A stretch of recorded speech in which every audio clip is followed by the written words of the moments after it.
Friends, आप सभी का स्वागत है इस सरस्वती ग्रुप ऑफ कॉलेजेस के डिजिटल प्लेटफॉर्म पर। हम लोगों ने पिछले वीडियो में डिस्कस किया था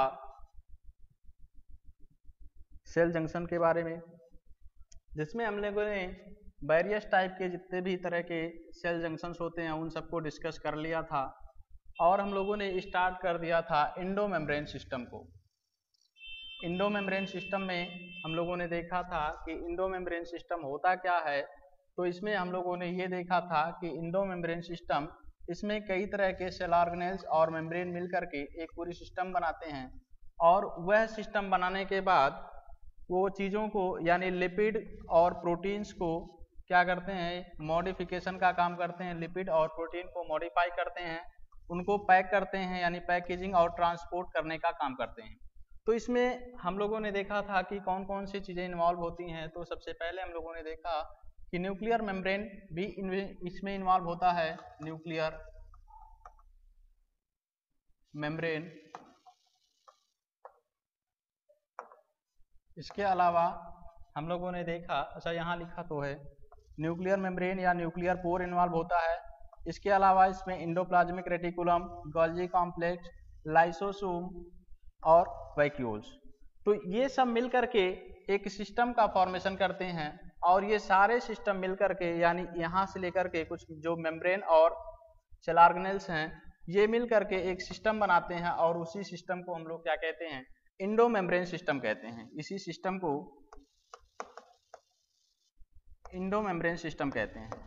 इंडो मेम्ब्रेन सिस्टम कहते हैं। ये इंडो मेम्ब्रेन सिस्टम क्या करता है, प्रोटीन और लिपिड को मॉडिफाई करता है, इनको पैक करने का काम करता है। इसके अलावा एक जगह से दूसरे जगह पर इसको ट्रांसपोर्ट करने का भी काम करता है। तो हम लोग एक एक करके सभी इसके कंपोनेंट को डिस्कस करेंगे। तो सबसे पहले हम लोग स्टार्ट कर रहे हैं इंडोप्लाज्मिक रेटिकुलम को। सबसे पहले हम लोग डिस्कस करेंगे इंडोप्लाज्मिक रेटिकुलम को। तो इंडोप्लाज्मिक रेटिकुलम का डायग्राम हम लोग देखेंगे। तो पहले हम लोग एक डायग्राम ड्रा कर लेते हैं। चलिए, इंडोप्लाज्मिक रेटिकुलम की अगर हम लोग डायग्राम की बात करें तो ये इस तरह से हम लोग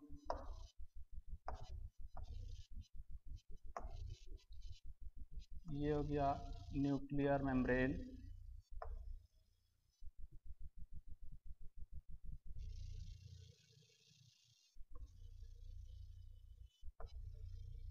न्यूक्लियर मेम्ब्रेन, और ये इसका क्रोमैटिन मटेरियल हो गया। इस न्यूक्लियर मेम्ब्रेन से इसके आउटर सरफेस पे, न्यूक्लियर मेम्ब्रेन के आउटर सरफेस से कुछ इस तरह से स्ट्रक्चर निकलते हैं।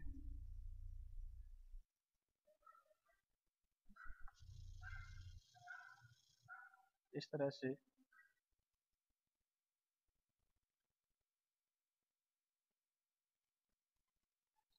जिन्हें हम लोग इंडोप्लाज्मिक रेटिकुलम कहते हैं।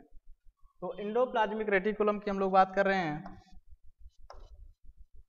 इंडोप्लाज्मिक रेटिकुलम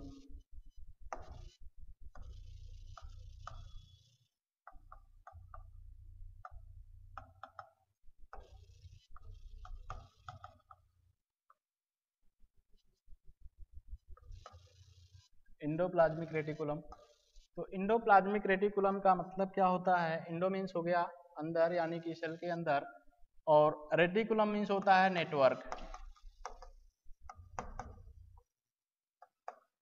इंडोप्लाज्मिक रेटिकुलम होता क्या है, यह एक नेटवर्क लाइक स्ट्रक्चर होता है सेल के अंदर। नेटवर्क लाइक स्ट्रक्चर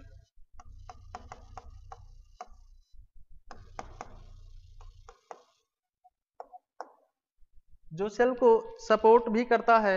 सपोर्ट करने के साथ साथ और भी कई सारे इसके फंक्शंस होते हैं, उसको हम लोग बाद में डिस्कस करेंगे।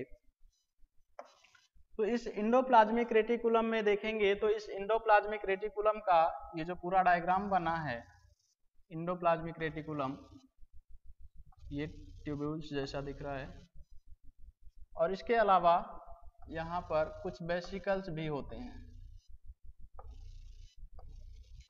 तो यदि हम इंडोप्लाज्मिक रेटिकुलम के कंपोनेंट की बात करेंगे, इसमें कौन कौन से कंपोनेंट होते हैं। कंपोनेंट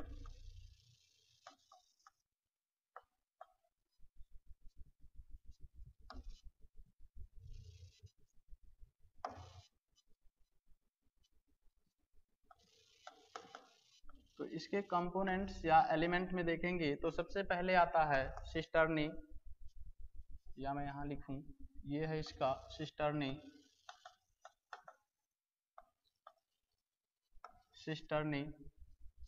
इसके अलावा कुछ ट्यूब्यूल्स लाइक स्ट्रक्चर या ट्यूब लाइक स्ट्रक्चर दिखाई देते हैं यहाँ पर, जिसको हम लोग ट्यूब्यूल्स, सिस्टर्नी, ट्यूब्यूल्स और वेसिकल्स। तो ये तीन कंपोनेंट्स हैं, इन्हीं तीन कंपोनेंट से मिलकर के इंडोप्लाज्मिक रेटिकुलम बना होता है। इन तीनों कंपोनेंट्स की हम लोग बात कर लेते हैं।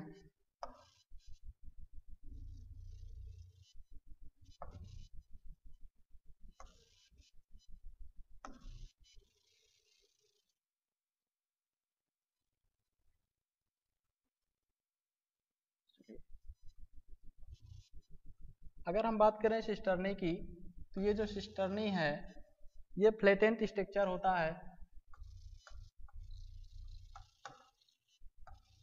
फ्लैटेंट होता है, सैक लाइक होता है,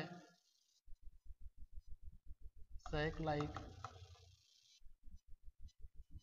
इसके अलावा इसका मेन फंक्शन होता है, ये फॉर्म करता है रफ इंडोप्लाज्मिक रेटिकुलम को, रफ इंडोप्लाज्मिक रेटिकुलम। ये रफ इंडोप्लाज्मिक रेटिकुलम के फॉर्मेशन में हेल्प करता है। रफ इंडोप्लाज्मिक रेटिकुलम इसे हम क्यों कह रहे हैं, क्योंकि इसके सरफेस पर राइबोसोम्स पाए जाते हैं। इसके सरफेस पर हम देखेंगे तो बहुत सारे राइबोसोम्स पाए जाते हैं। इन राइबोसोम की प्रेजेंसी की वजह से इनका जो अपीयरेंस है वो रफ दिखाई देता है, यानी ये रफ अपीयरेंस इनकी होती है, जिसकी वजह से हम इन्हें क्या कहते हैं, रफ इंडोप्लाज्मिक रेटिकुलम कहते हैं। इसके अलावा यहाँ पर ट्यूब्यूल्स जो हैं, ये ट्यूब्यूल्स मिलकर के फॉर्मेशन करती हैं स्मूथ इंडोप्लाज्मिक रेटिकुलम को, स्मूथ प्लाज्मिक रेटिकुलम।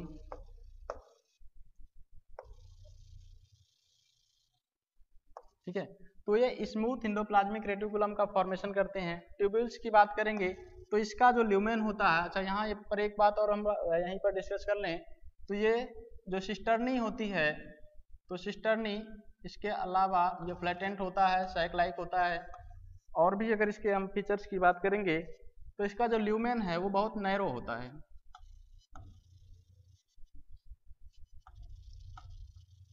ल्यूमेन इसका जो है वो नैरो होता है। इसके अलावा अगर हम बात करें ट्यूब्यूल्स की, तो ट्यूब्यूल्स जो है ये ट्यूब लाइक होते हैं, इनकी ल्यूमेन्स लार्ज होती है, लार्ज ल्यूमेन।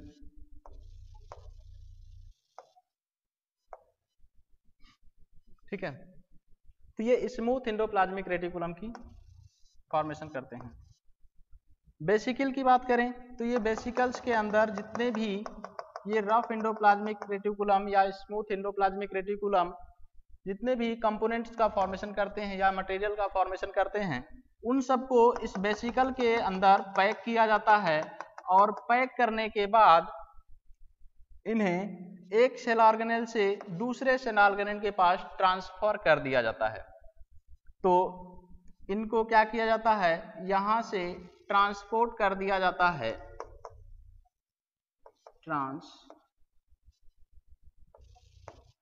ट्रांसपोर्ट यहां से ट्रांसपोर्ट कर दिया जाता है इंडोप्लाज्मिक रेटिकुलम से गोल्जी कॉम्प्लेक्स के अंदर, गोल्जी बॉडी या गोल्जी कॉम्प्लेक्स के अंदर, और वहां से फिर उसको जहां भी जिस भी सेल को जरूरत पड़ती है प्रोटीन को, तो वहां पर प्रोटीन का ट्रांसपोर्ट कर दिया जाता है, जिसे लिपिड की जरूरत पड़ती है उसे लिपिड का ट्रांसपोर्ट कर दिया जाता है। तो कुल मिलाकर के हम लोगों ने ये सीखा इस यहाँ तक के वीडियो में कि जो इंडोप्लाज्मिक रेटिकुलम है इसका फॉर्मेशन कहाँ से होता है। तो इंडोप्लाज्मिक रेटिकुलम का जो फॉर्मेशन है तो ये न्यूक्लियर मेम्ब्रेन के आउटर सरफेस से एक उभार निकलती है, आउटग्रोथ निकलती है, और इसी से एक ट्यूब लाइक फ्लैटेंट स्ट्रक्चर बनता है जिसको हम लोग सिस्टर्नी कहते हैं।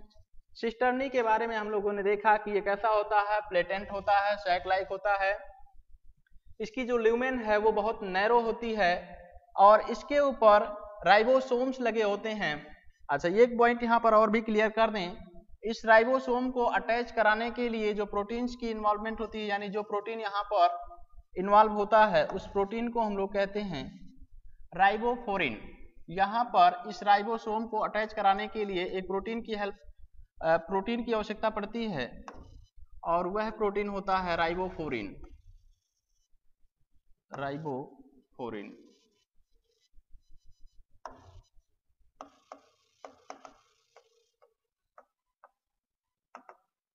राइबोफोरिन प्रोटीन जो है ये राइबोसोम को इंडोप्लाज्मिक रेटिकुलम या सिस्टर्नी से अटैच कराने का काम करता है। ये काम क्या करता है, जो राइबोफोरिन है यह एक प्रोटीन है जो राइबोसोम्स को सिस्टर्नी के सरफेस पर ला करके अटैच कराता है। ये जो राइबोसोम्स हैं ये कुल मिलाकर के हेल्प किस में करते हैं, राइबोसोम्स जो हैं वो हेल्प करते हैं। यदि मैं बात करूं राइबोसोम्स की, जो राइबोसोम्स हैं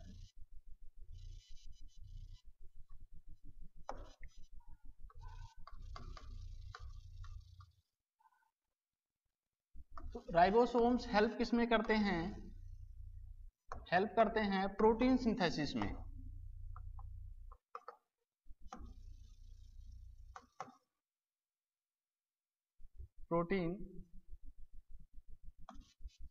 प्रोटीन सिंथेसिस में हेल्प करते हैं। ठीक है, तो इस तरह से हम कह सकते हैं कि जो रफ इंडोप्लाज्मिक रेटिकुलम है, रफ इंडोप्लाज्मिक रेटिकुलम की संख्या की बात करें अगर नंबर की, तो जो रफ इंडोप्लाज्मिक रेटिकुलम है वो अधिकतर कहाँ पर पाया जाता है, मैक्सिमम उन सेल्स में पाया जाता है जो प्रोटीन सिंथेसिस में हेल्प करते हैं। यानी जो सेल्स प्रोटीन सिंथेसिस में इन्वॉल्व होते हैं या जहां पर भी प्रोटीन की अधिक मात्रा में रिक्वायरमेंट होती है, प्रोटीन की मात्रा जहां पर अधिक रिक्वायर होता है, उन सभी सेल्स में रफ इंडोप्लाज्मिक रेटिकुलम की संख्या, इनकी जो नंबर है वो इंक्रीज होती है। तो ऐसे कौन कौन से सेल हैं, अगर इसके एग्जांपल्स की बात करें कौन कौन से सेल हैं जहां पर प्रोटीन की रिक्वायरमेंट अधिक होती है, तो इसमें है पैंक्रियाटिक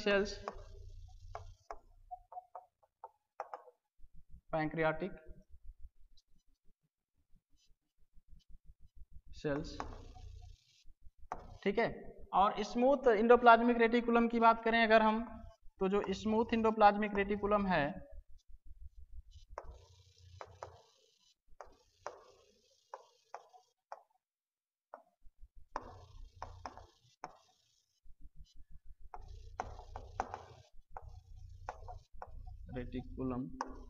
ठीक है, ये अधिकतर उन सेल्स में पाई जाती है जहां पर लिपिड की मेटाबॉलिज्म अधिक होती है। ऐसे सेल्स में इनकी संख्या अधिक होती है जहां पर lipid metabolism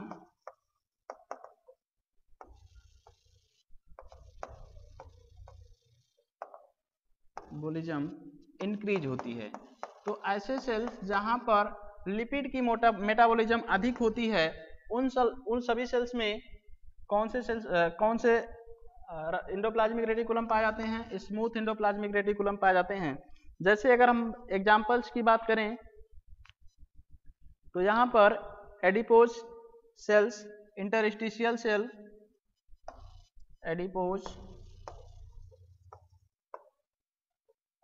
adipose cells, interstitial sales,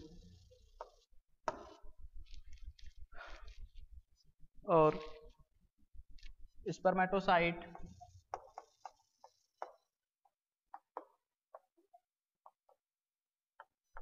ठीक है।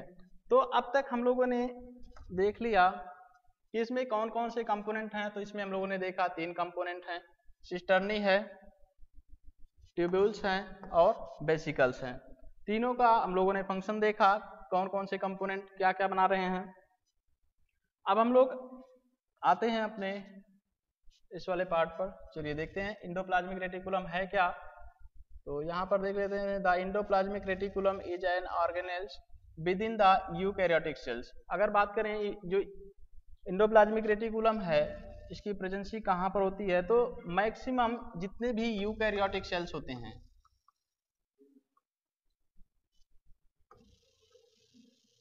यूकैरियोटिक सेल्स मैक्सिमम में पाए जाते हैं। बस अपवाद क्या है, एक्सेप्शन, एक्सेप्ट, या मैं इसे प्रेजेंट कर दूं, प्रेजेंट,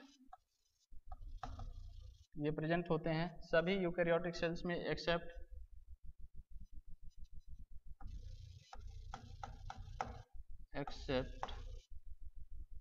मैच्योर आरबीसी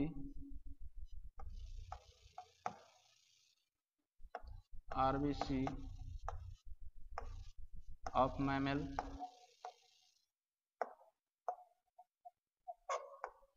यहां पर ये नहीं पाए जाते हैं।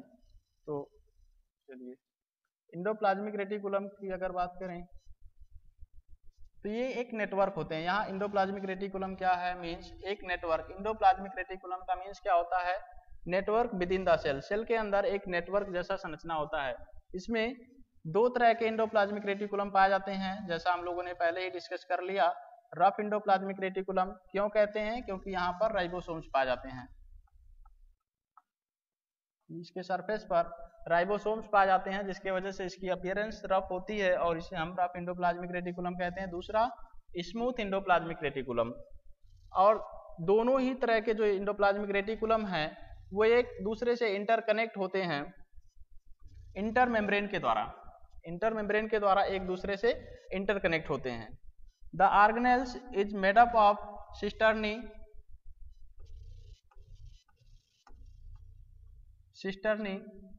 इन the form of sac. Cisternae sac होता है, ट्यूब्यूल्स के रूप में होता है। Inside the membrane the area is called lumen. तो यहाँ पर इसमें हमने बताया था कि जो ये सिस्टर्नी है, मान लो ये सिस्टर्नी है, इस तरह से ये सिस्टर्नी, तो इसके अंदर एक ल्यूमेन भी है, ठीक है। इसके अंदर जो भी एक खाली स्थान है, स्पेस है, इसको हम लोग ल्यूमेन कहते हैं। नेक्स्ट बात करें इसी में, इंडोप्लाज्मिक रेटिकुलम फंक्शन है, पैकिंग का काम करता है। इंडोप्लाज्मिक रेटिकुलम पैकेजिंग सिस्टम का काम करता है for the cell making and transport, pack करना चीज़ों को और उसको ट्रांसपोर्ट करना। जैसे डिफरेंट मॉलिक्यूल्स कौन कौन से हो सकते हैं, जैसा कि इसके अलावा और क्या काम करता है, डिस्ट्रॉयर ऑफ टॉक्सिक सब्सटेंस यानी डिटॉक्सिफिकेशन का भी काम करता है। एंड रेगुलेट मसल कॉन्ट्रैक्शन, और मसल कॉन्ट्रैक्शन को भी रेगुलेट करता है। इंडोप्लाज्मिक रेटिकुलम के बारे में एक और टर्म दिया जाता है, एक स्पेशल टर्म, सार्कोप्लाज्मिक रेटिकुलम भी इसे कहा जाता है।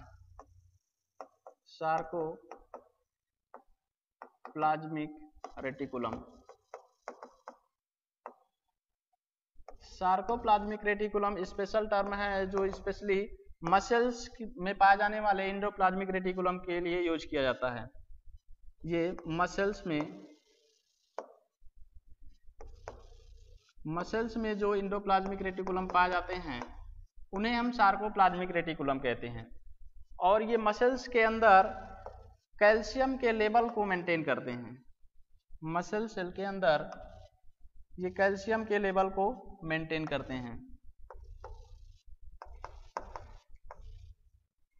चलिए नेक्स्ट सी में देख लेते हैं, ये डायग्राम बना है इंडोप्लाज्मिक रेटिकुलम की, यहाँ पर डायग्राम। चलिए नेक्स्ट पॉइंट, अब हम बात करते हैं एक एक करके। पहले रफ इंडोप्लाज्मिक रेटिकुलम के बारे में बात कर लें। रफ इंडोप्लाज्मिक रेटिकुलम इसे क्यों कहते हैं, क्योंकि इसके ऊपर राइबोसोम्स पाए जाते हैं that are attach with its membrane and giving bumpy, या इसी को हम लोग रफ कह सकते हैं, रफ अपीयरेंस। ठीक है, रफ अपीयरेंस दिखाई देता है जिसकी वजह से इसे हम रफ एंडोप्लाज्मिक रेटिकुलम कहते हैं। ये ribosome put amino acid together from protein in the cells. ये क्या करते हैं, अमीनो एसिड को एक साथ ला करके और प्रोटीन सिंथेसिस में हेल्प करते हैं।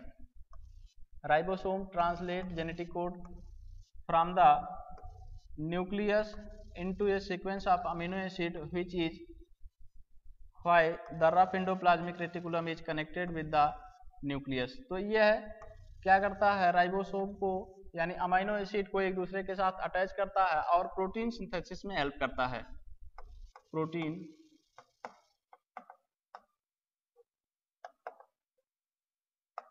प्रोटीन सिंथेसिस में हेल्प करता है रफ एंडोप्लाज्मिक रेटिकुलम। इस वजह से इसे कहा जाता है कि ये न्यूक्लियस से कनेक्टेड होता है,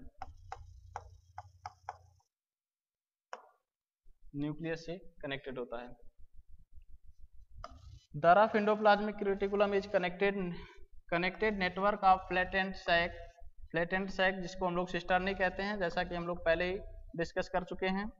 the membrane is made up of phospholipid and space with in the endoplasmic reticulum is separated by cytoplasm. तो यहाँ पर हम देख पा रहे हैं हम लोग कि ये जो स्ट्रक्चर हम लोगों को दिख रहा है ये रफ एंडोप्लाज्मिक रेटिकुलम का है, जिसके सरफेस पर बहुत सारे राइबोसोम्स लगे हुए हैं। तो इस वजह से इसे हम क्या कहते हैं, रफ एंडोप्लाज्मिक रेटिकुलम। यहाँ पर ये इसका सिस्टर्नी हो गया,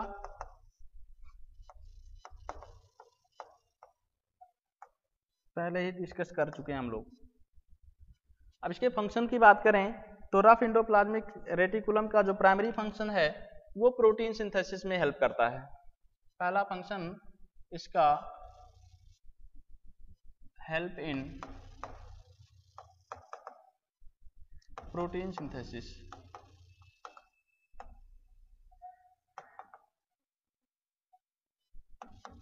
protein synthesis. Rough endoplasmic reticulum make membrane which is added to itself and use in other place of cells। यहाँ पर ये बताया गया कि जो प्लाज्मा मेम्ब्रेन जो रफ एंडोप्लाज्मिक रेटिकुलम है वह मेम्ब्रेन का भी फॉर्मेशन करता है, जो अपने लिए भी यूज कर सकता है। इसके अलावा दूसरे सेल ऑर्गेनेल्स के लिए भी मेम्ब्रेन का फॉर्मेशन ये करता है। Ribosomes inside the protein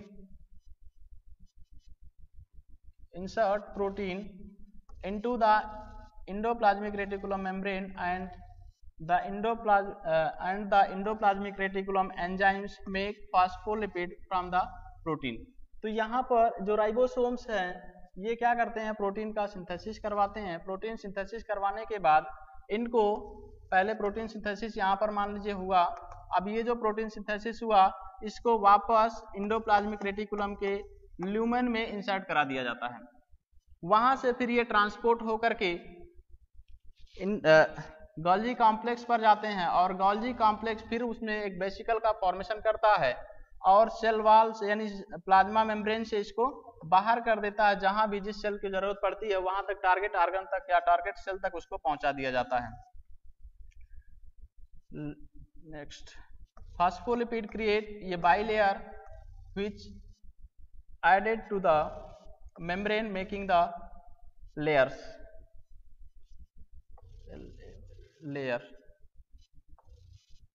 making it layer। चलिए, later this membrane can act as transport vesicles moving all around the cells। बाद में फिर यही मेम्ब्रेन्स एक वेसिकल का फॉर्मेशन करता है और ये वेसिकल्स के रूप में ही यहाँ से ट्रांसपोर्ट कर दिया जाता है दूसरे सेल ऑर्गेनेल्स को। सेकेंड फंक्शन की बात करें, राइबोसोम असेंबल्स टू पॉलीपेप्टाइड के साथ ये असेंबल हो जाते हैं और कुल मिलाकर के इस रफ एंडोप्लाज्मिक रेटिकुलम का एक ही फंक्शन मेन है और वह है protein synthesis.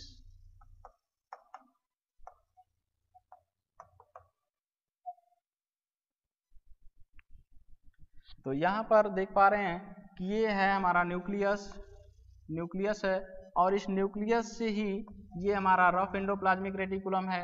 Rough endoplasmic reticulum के अंदर जो भी प्रोटीन का फॉर्मेशन हुआ वो वेसिकल के रूप में यहाँ से ट्रांसपोर्ट कर दिया जाता है गोल्जी कॉम्प्लेक्स को।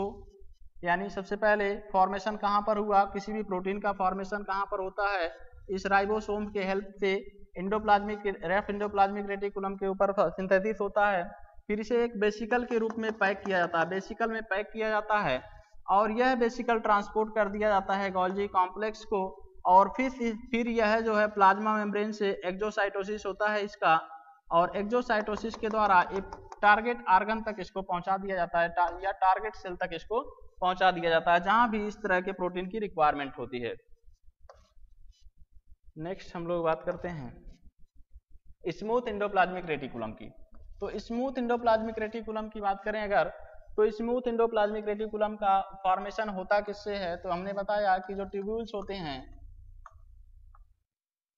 वही फॉर्मेशन करते हैं किसका, स्मूथ एंडोप्लाज्मिक रेटिकुलम की। इसमें हमने ये भी बताया कि जो ट्यूब्यूल्स होते हैं ये अनब्रांच होते हैं, अनब्रांच, इसमें कोई ये ब्रांच्ड होते हैं, मतलब इसमें ब्रांचिंग होती है,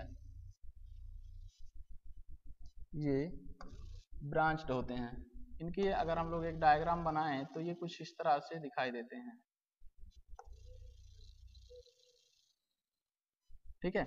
इसके ऊपर कोई राइबोसोम्स नहीं पाया जाता है, इस वजह से इसका जो अपीयरेंस है वो बिल्कुल स्मूथ दिखाई देता है, जिसके वजह से इसे हम क्या कहते हैं, स्मूथ एंडोप्लाज्मिक रेटिकुलम कहते हैं। तो smooth endoplasmic reticulum does not have ribosomes attached to its surface and giving a smooth appearance. तो इसके सरफेस पर कोई भी राइबोसोम्स नहीं पाया जाता है, जिसके वजह से इसकी जो अपीयरेंस है वो बिल्कुल से स्मूथ होता है। Smooth endoplasmic reticulum is in the shape of interconnected tubules called tubules. उसी को हमने जैसा पहले ही बताया कि जो ट्यूब्यूल्स हैं इसका फॉर्मेशन होता किससे है, ट्यूब्यूल से होता, जो कि कैसे होते हैं, ब्रांच्ड होते हैं। स्मूथ एंडोप्लाज्मिक रेटिकुलम की बात करें, interconnected with rough endoplasmic reticulum through the membrane. तो ये जो स्मूथ एंडोप्लाज्मिक रेटिकुलम है ये रफ एंडोप्लाज्मिक रेटिकुलम से ही अटैच रहता है। जैसे मान लो ये है ये इस तरह से न्यूक्लियर मेम्ब्रेन बना दें, यहां से हमने ये रफ एंडोप्लाज्मिक रेटिकुलम बनाया, ठीक है। अब यहीं से स्मूथ एंडोप्लाज्मिक रेटिकुलम भी इसी से अटैच रहते हैं। यहां तक तो ये रफ एंडोप्लाज्मिक रेटिकुलम था, जब तक कि इसके सरफेस पर राइबोसोम्स हैं, ये रफ एंडोप्लाज्मिक रेटिकुलम है। जहां पर इसके सरफेस पर राइबोसोम्स नहीं होते हैं उसे हम स्मूथ एंडोप्लाज्मिक रेटिकुलम कहते हैं। जो स्मूथ एंडोप्लाज्मिक रेटिकुलम है ये प्लाज्मा मेम्ब्रेन के पास होता है, ये प्रेजेंट नियर प्लाज्मा मेम्ब्रेन, जबकि जो रफ एंडोप्लाज्मिक रेटिकुलम होता है ये प्रेजेंट होता है near nuclear membrane.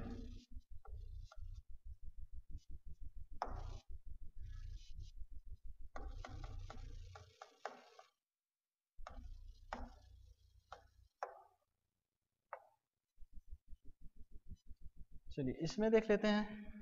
Rough endoplasmic reticulum create lipid का फॉर्मेशन करता है, जैसे कि फैटी एसिड हो गया, फास्फोलिपिड, स्टेरॉयड, इसके अलावा कुछ कार्बोहाइड्रेट का भी फॉर्मेशन करता है। तो जो ये रफ एंडोप्लाज्मिक रेटिकुलम है, अगर इसके हम मेन फंक्शन की बात करें तो ये लिपिड बायोसिंथेसिस में हेल्प करते हैं, help in lipid biosynthesis. Lipid biosynthesis यानी लिपिड बायोसिंथेसिस कर रहा है, मतलब स्टेरॉयड का भी फॉर्मेशन करेगा। स्टेरॉयड, जितने भी स्टेरॉयड होते हैं जैसे टेस्टोस्टेरोन,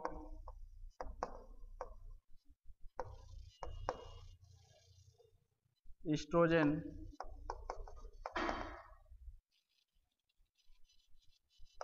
ETC। तो इन सब के फॉर्मेशन में ये हेल्प करते हैं। इसके अलावा make lipid using its membrane enzyme. इसके अलावा smooth endoplasmic reticulum also act as storage organelles. Storage organelles यहाँ पर हम लोग इसलिए कह रहे हैं क्योंकि ये कैल्शियम को स्टोर करने का भी काम करता है। ये क्या करता है, जो कैल्शियम है इनको स्टोर करने का भी काम करता है। पहले स्टोर करता है, जब मसल कॉन्ट्रैक्शन होता है तो मसल कॉन्ट्रैक्शन के दौरान इन कैल्शियम को साइटोसोल के अंदर ये रिलीज करता है और मसल्स हमारी कॉन्ट्रैक्ट करती है। तो ये स्टोर करता है पहले ड्यूरिंग मसल कॉन्ट्रैक्शन,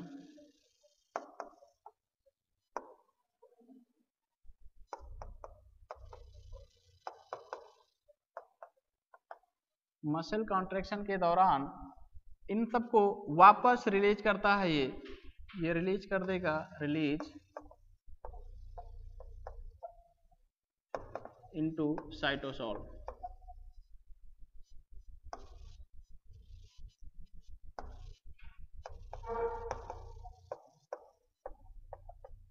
साइटोसोल में रिलीज करेगा और सारे चैनल्स यहाँ पे कैल्शियम चैनल ओपन हो जाएंगे, जिसके वजह से जो मेम्ब्रेन हमारा डीपोलराइज था, मेम्ब्रेन जो है हमारा क्या हो जाएगा, डीपोलराइज हो जाएगा और वो मसल्स जो है वो कॉन्ट्रैक्ट कर जाएगी। जब भी मसल को रिलैक्स करना होगा तो ये कैल्शियम वापस चले जाएंगे, वापस रीस्टोर हो जाएंगे और हमारा जो मसल्स है वो रिलैक्स हो जाएगा। तो इस तरह से हम क्या कह सकते हैं, ये क्या करता है, स्टोरेज ऑर्गन होता है। एंड सॉर्टिंग कैल्शियम, ये क्या करता है,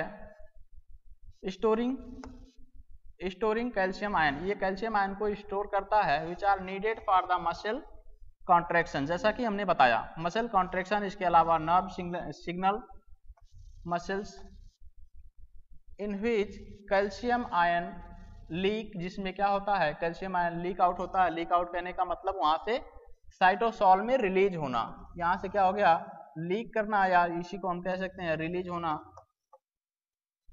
और causes contraction of the cells, और मसल्स का क्या करता है, ये कॉन्ट्रैक्शन करा देता है। इसके अलावा smooth endoplasmic reticulum also store steroid, जितने भी स्टेरॉयड होते हैं उन सबको भी स्टोर करने का काम करता है। तो यहाँ से हम लोगों ने देखा कि जो स्मूथ एंडोप्लाज्मिक रेटिकुलम है इसका दो इंपॉर्टेंट फंक्शन यहाँ पर हम लोगों ने देखा। पहला, ये जितने भी लिपिड बायोसिंथेसिस है उन सब में हेल्प करता है। सेकेंड, हमने देखा ये स्टोरेज का भी काम करता है, स्टोरेज हाउस के तरह से भी काम करता है। तो स्टोर किसका करता है, ये कैल्शियम आयन को स्टोर करता है और जरूरत पड़ने पर इसे रिलीज भी करता है। और ये कैल्शियम आयन का स्टोरेज या रिलीज किसके लिए रिस्पॉन्सिबल होते हैं, तो ये होते हैं मसल कॉन्ट्रैक्शन के लिए रिस्पॉन्सिबल। Very important. चलिए नेक्स्ट पॉइंट, हम लोग नेक्स्ट फंक्शन की बात करते हैं। इसके स्मूथ एंडोप्लाज्मिक रेटिकुलम का एक और फंक्शन जो है, अनदर इंपॉर्टेंट फंक्शन अगर इसकी बात करें, चलिए नेक्स्ट फंक्शन की बात करेंगे अगर, तो ये और भी हेल्प करता है किसमें, डिटॉक्सिफिकेशन ऑफ ड्रग्स। ये हेल्प करता है, हेल्प इन डिटॉक्सिफिकेशन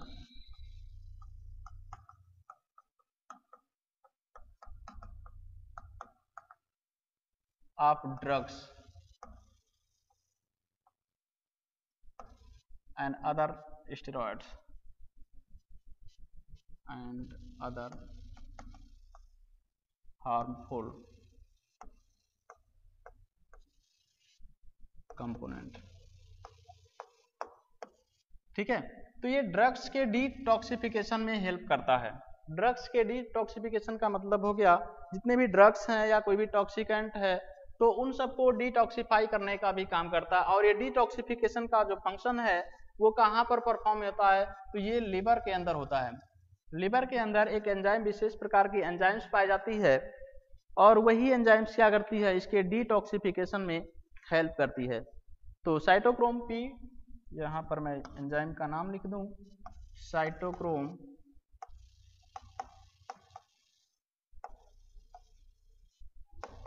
P450। ये जो साइटोक्रोम P450 है, ये जो जितने भी टॉक्सिकेंट या ड्रग्स होते हैं, ये ड्रग्स जो है मोस्टली कैसे होते हैं, वाटर इनसॉल्युबल होते हैं,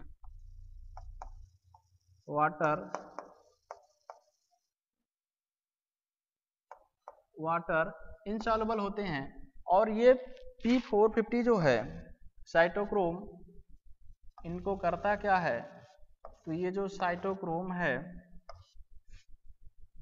इनको वाटर सॉल्युबल बना देता है,